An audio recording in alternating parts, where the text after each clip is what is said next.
The Hound of the Baskervilles is a story that sees Sherlock Holmes and the faithful Dr. Watson investigate the most recent death in the Baskerville family, as they also seek to put an end to the horrid curse that befalls them, in which every member meets their grisly end at the hands of a hound seemingly summoned from the depths of hell. And it's also the very first Sherlock Holmes game that I'm bringing to the channel. So for the fans out there that might huff and puff about wanting me to do something with the rest of the Sherlock Holmes games, they're coming, my friends. I just chose to separate and tackle this one first because while it seems to have a place in the timeline of that broader universe, it was the only one out of the bunch that I could see that was published by Frogwares rather than developed by them. So here we are.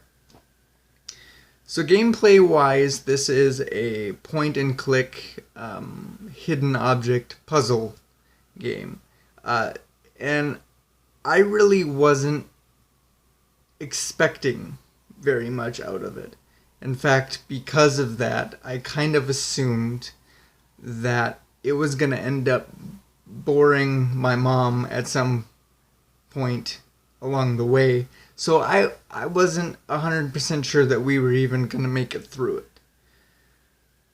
What ended up making this one so special, however, is because I completely forgot that there was a specific point in time way back in the day where my mom would have played the balls off of games like this on her laptop.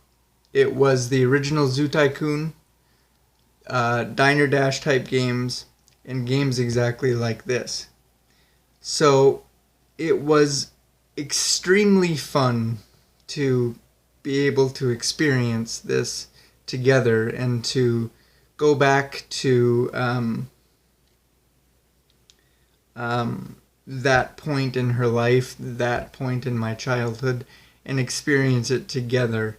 It just kind of was dare I say it was a very wholesome experience, but it just kind of stood out to me like we had an absolute blast working together on it. And, you know, the story wasn't bad either. It was intriguing, it kept us engaged and motivated to make it, to see it through to the end. It's pretty simple and straightforward, but in a game like this, what more do you really need?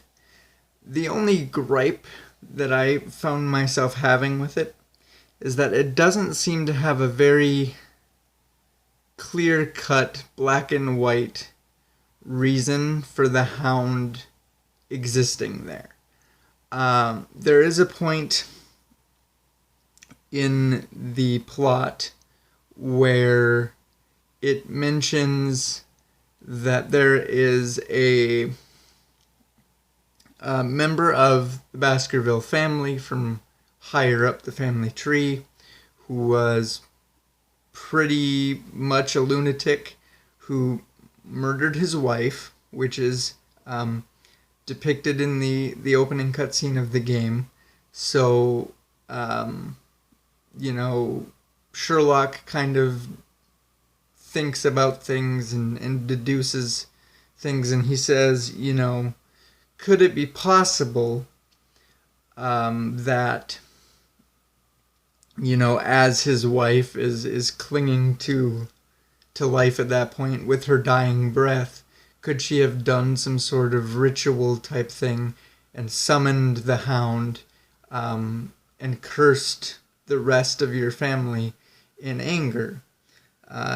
And to that, Henry, who is the Baskerville that is kind of helping us along with our investigation, basically says kind of sort of not really, between the two of them, she wouldn't have been the one to dabble in such things, meaning like black magic,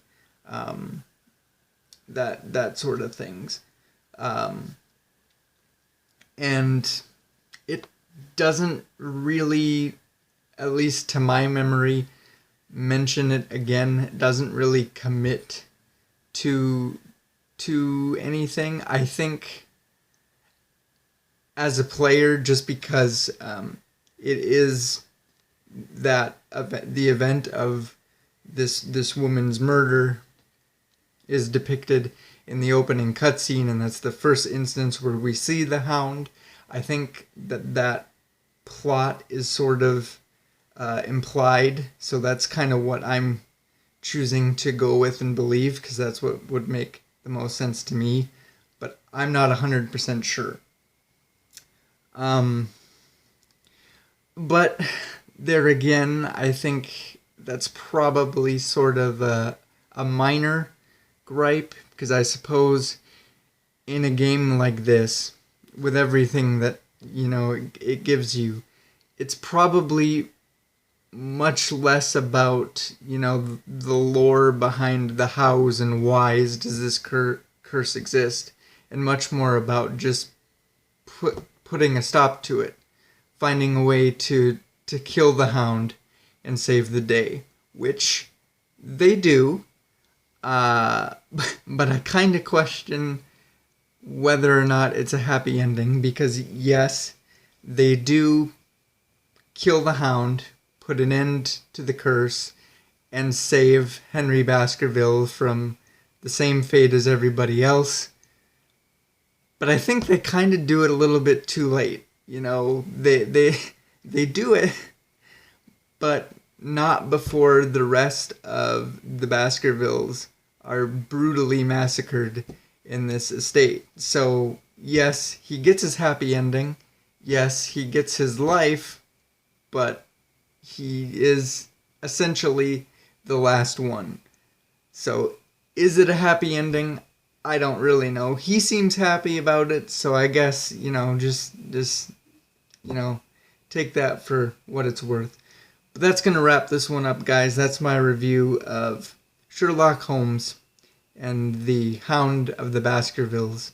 And we'll see you, junior detectives, in the next one.